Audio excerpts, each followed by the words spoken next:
FATEC, projetando o futuro. Realização, FATEC Matão. E Baldan, sempre presente nesta terra. Olá, boa noite. Inteligência artificial. Embora o termo não seja tão novo assim, o fato é que atualmente não se fala mais em outra coisa. Mas afinal, o que é inteligência artificial? Para onde caminha a humanidade com mais este salto da civilização? Nos programas anteriores, vimos o que é inteligência artificial e que são cidades inteligentes. No programa de hoje, vamos saber um pouco mais sobre prédios inteligentes. Para debater o assunto, vamos conversar com o professor Douglas Ribeiro. Douglas é o coordenador do curso de desenvolvimento de software multiplataforma da FATEC de Matão, Luiz Marquesan. O programa FATEC Projetando o Futuro está no ar.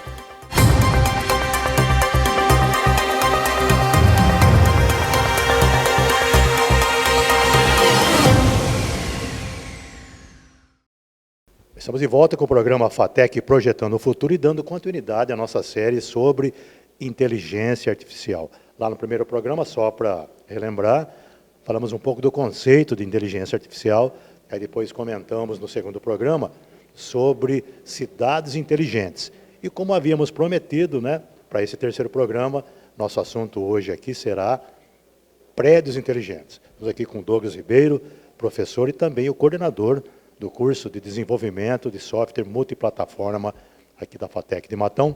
Douglas, falando de prédios inteligentes, inclusive é o objeto da sua tese de doutorado, né?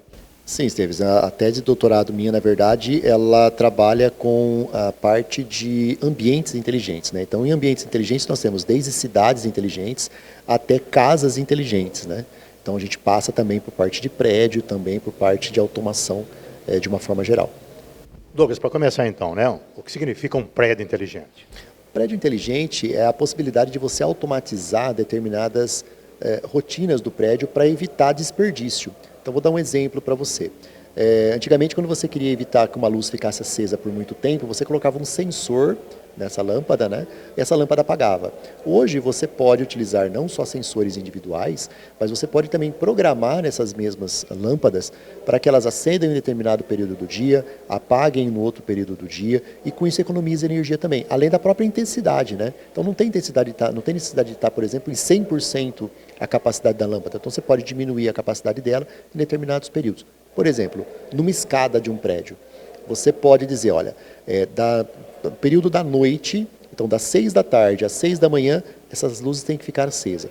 Porém, vai ter movimento até 1 hora da manhã. Então, até 1 hora da manhã, a intensidade em 100%. Da 1 até as 4, você pode reduzir para 30% de intensidade. Ela não está apagada, porém, ela reduziu o consumo de energia. Por isso, a gente fala que é um prédio inteligente. Reduziu energia e custo, que é o principal, né? Exatamente. Com essa redução de energia, também significa que ela está reduzindo o quê? A utilização desse dispositivo. Portanto, você só vai precisar trocar esse dispositivo muito tempo depois. Douglas, vamos imaginar agora um prédio antigo. Dá para transformá-lo em prédio inteligente? Sim, qualquer local pode ser transformado, tá? Claro que para isso tem custo. Então, quanto mais antigo for o prédio, mais caro vai se tornar, porque há necessidade de uma alteração maior nesse processo. E detalhe importante, não precisa alterar a estrutura do prédio. Você precisa trocar, por exemplo, fio, você precisa trocar, por exemplo, tomada, você precisa trocar alguns dispositivos dentro desse prédio. São tecnologias, então, que ficam ocultas nas paredes, isso? Isso, não só na parede. Eu estou dando um exemplo de parede para vocês, para ficarem mais fácil esse processo. Porém, nós podemos, por exemplo, implementar energia solar. E aí você pode dizer, por exemplo, numa energia solar, quais são as tomadas que serão utilizadas, por exemplo, com a falta de energia externa. Então, não tem energia na rua. Qual é a tomada que vai estar funcionando? Que dispositivo pode ser ligado? Porque, por exemplo, você não pode desligar uma geladeira, tá? Mas você não precisa necessariamente deixar a pessoa ligar um ar-condicionado, que também consome bastante. Então, você fala, olha, o ar-condicionado não funciona, porém a geladeira tem que continuar funcionando. Douglas, vamos pensar agora no Brasil, como é que está esse processo, em que estágio estamos com relação a prédios inteligentes? Já existe aqui no Brasil? Sim, existem vários prédios que se baseiam nesse processo. Lembrando que quando a gente fala de prédios inteligentes, não é só tecnologia. Também existem métodos para você poder trabalhar. Então, por exemplo, existem prédios já sendo construídos pensando em a não utilização de ar-condicionado, por exemplo. E como que isso é feito? Através de um processo de engenharia. E aí nós temos engenheiros estudando, arquitetos estudando para justamente trabalhar nisso e deixar o ambiente de forma mais harmônico e ao mesmo tempo também sustentável. Prédios verdes podem se encaixar nesse conceito? Sim, prédios verdes é um exemplo bastante prático sobre isso. Não está plantado nada ali aleatoriamente, né? Na verdade, pode existir inclusive plantação. Normalmente, por exemplo, esses prédios, no topo, né, que antigamente o pessoal falava assim, aqui é o terraço do prédio, né? O pessoal pode plantar um jardim, pode plantar árvores e tudo mais. E por que isso é importante? Porque a umidade do prédio vai sair de cima para baixo. Consequentemente, o calor do prédio também vai diminuir porque a umidade está descendo. E aí é uma questão de física, né? Agora, entrando naquela questão lá ética, né, que é a proteção de dados, né? De que maneira um prédio inteligente pode interferir na privacidade das pessoas? Isso existe? Dá para se precaver contra isso? Sim. Quando você implementa um prédio inteligente, novamente, eu falei exemplos para vocês de utilização. Porém, eu tenho a parte de segurança também, que é com câmeras digitais. E aí as câmeras, elas ficam filmando, por exemplo, a entrada do saguão do prédio, áreas de playground, garagem, elevador. Então, tudo isso está filmando você, está deixando com você exposto. Quando que você intervém, quando você entra nessa parte de segurança digital? Quando alguém pega essas imagens e utiliza essas imagens, por exemplo, jogando numa mídia social, tá? Numa estrutura aí, e expondo a tua imagem. Aí é uma questão de segurança. Porém, normalmente os prédios inteligentes, eles têm restrito esse acesso. Então não é todo mundo que tem acesso a esse tipo de imagem, e sim algumas pessoas específicas, justamente para quê? Para que não haja essa exposição de forma desnecessária. Prédio inteligente, eles são, por exemplo, sustentáveis por definição? Podem ser, eles podem ser sim. Novamente, para ser um prédio inteligente, você tem uma série de processos a serem estruturados. Lembra que eu falei lá em cidades inteligentes, tinha mais de 100 itens? O prédio também tem, se eu não me engano, está na faixa dos 40. Então, para você considerar um prédio ser inteligente, você tem que cumprir todos os 40 elementos. Muitos não conseguem chegar nesses elementos. Então, o que eles são? Eles não são inteligentes, mas eles são semi-inteligentes. Então, eles estão chegando nesse processo. Tá? Então, há também essa necessidade de verificação. Falar nas profissões, né? Estamos falando de inteligência artificial, vimos lá no primeiro programa, né? Que algumas profissões deixam de existir, porém surgem outras na esteira, né? Quando nós falamos em cidades inteligentes, prédios inteligentes, qual que é a possibilidade de geração de mão de obra por conta da implementação dessas medidas? Veja, existem muitas possibilidades. Eu acabei de falar para você sobre o engenheiro. O engenheiro de hoje não é o mesmo engenheiro formado há 10 anos atrás. Ele está tendo que ter novas ambientações, novos estudos. O arquiteto é a mesma coisa. Não é o mesmo que se formou há 10 anos atrás. Então, está tendo que ter uma evolução para esse processo. E fora isso, também se cria outros tipos de empregos, como, por exemplo, a própria pessoa que vai trabalhar com essa automação, a própria pessoa que vai fazer a instalação desses processos, que vai passar os fios. Então, o eletricista não é um eletricista simples, ele também tem que ter conhecimento na área de tecnologia para poder saber qual é o tipo de fio, qual é o tamanho, como é que ele tem que fazer, qual é a configuração adequada. Então, esse processo todo de infraestrutura é importante. Depois ainda tem a parte de programação, que também tem a necessidade de existir. Então, tanto a parte de programação, de desenvolvimento, de toda essa parte estrutural, há a criação de novas possibilidades e novos serviços também. Aí entra, por exemplo, o papel de uma FATEC, por exemplo, igual que nós temos em Matão. Exatamente. O curso de desenvolvimento de software multiplataforma, ele foi criado exatamente para isso. Como ele é multiplataforma, independe se você vai utilizar num celular, se você vai utilizar num smartwatch, ou se você vai utilizar numa televisão, ou se você vai utilizar numa cidade, num prédio, numa casa, isso não importa. Tá? Ele aprende a desenvolver a linguagem, a lógica, a estrutura necessária, ele aprende aqui a desenvolver esse processo. Qual dispositivo ele vai usar é apenas um detalhe para o aluno. Ferramenta é por conta que ele já aprendeu aqui. Exatamente. Aqui você aprende também as ferramentas necessárias para isso, né?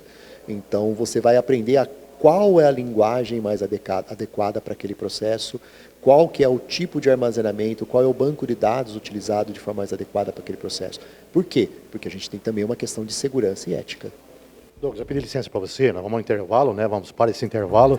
Na volta vamos dar continuidade aqui à nossa série de programas, né, relacionada à inteligência artificial.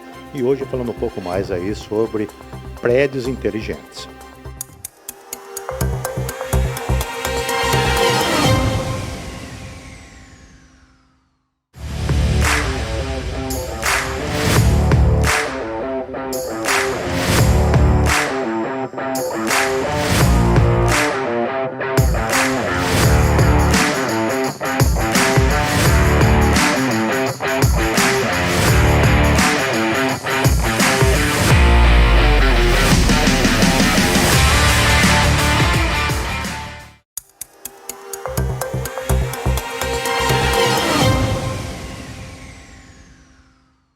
Bem, estamos de volta com o programa FATEC Projetando o Futuro e hoje falando sobre prédios inteligentes. Só para recordar, nos programas anteriores falamos um pouco sobre o que é inteligência artificial, falamos aí sobre cidades inteligentes e hoje entrando um pouco mais aí no assunto sobre prédios inteligentes.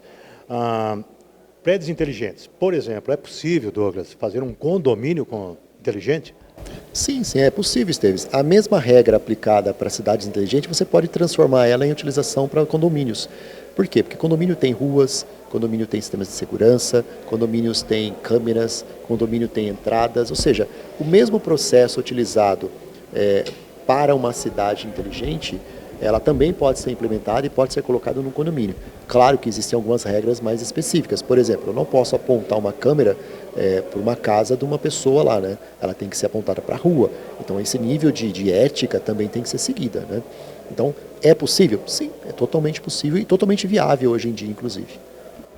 E a segurança também tem que estar presente, né, na instalação daquela identificação facial, né, tanto para condôminos como também para visitantes, né? Sim. Proteção desses dados, né? Quando você implementa uma estrutura de segurança, você tem que pensar em todas as possibilidades. Então, por exemplo, quem são as pessoas que moram ali, quem são as pessoas autorizadas a entrar naquele ambiente, e se ela não é autorizada, não abre a cancela automaticamente, não abre o portão automaticamente, não abre. Por quê? Porque não identificou. Então, imagine o seguinte, você mora num condomínio, nesse condomínio é você e sua esposa. Os dois estão credenciados. Aí, de repente, você está entrando no carro, tem uma terceira pessoa dentro do carro. O sistema de inteligência artificial, ele identificou que são 3 pessoas, ele não abre o portão. Por quê? Porque ali dentro só era para entrar 2. E ele identificou 3. Então, ele não abre. E aí precisa do quê? De uma intervenção de uma pessoa para poder fazer isso. Isso é uma questão de segurança, inclusive. E esse reconhecimento facial é seguro? Sim, é totalmente seguro. Hoje você tem a impressão digital, que não existe ninguém que tenha a mesma impressão digital. Você tem a estrutura facial, que mesmo gêmeos, eles têm diferenças faciais. Tá? E também tem a parte de leitura de íris, né, que é a leitura dos olhos.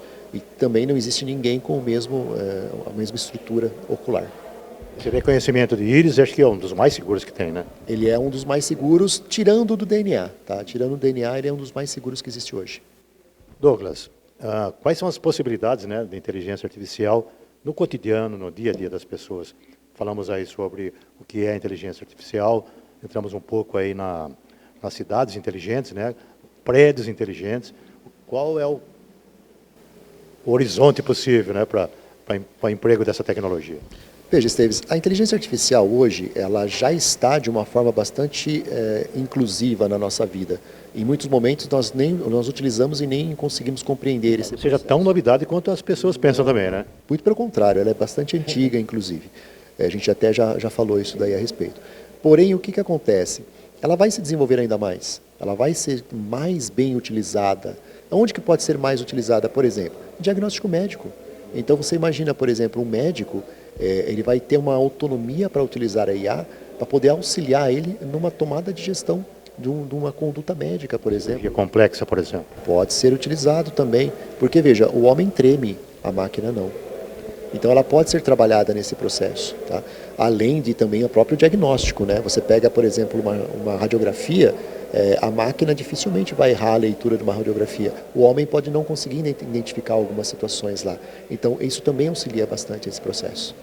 Eu queria te agradecer, né, por ter estado com a gente aqui nesses 3 programas e nos quais nós aprendemos muito sobre inteligência artificial e principalmente os usos, né, da inteligência artificial, né? Eu que agradeço e já abro a porta para todos vocês, aqueles que quiserem conhecer um pouquinho mais. A FATEC Matão Luiz Marquesan está de portas abertas a todos vocês. Venham fazer uma visita aqui para a gente, conhecer os nossos cursos e quem sabe aí não se tornar nossos alunos também. O programa FATEC Projetando o Futuro fica por aqui, então. Lembrando que temos um novo encontro a semana que vem, é sempre logo o Jornal TVM. Uma boa noite a todos e uma excelente semana.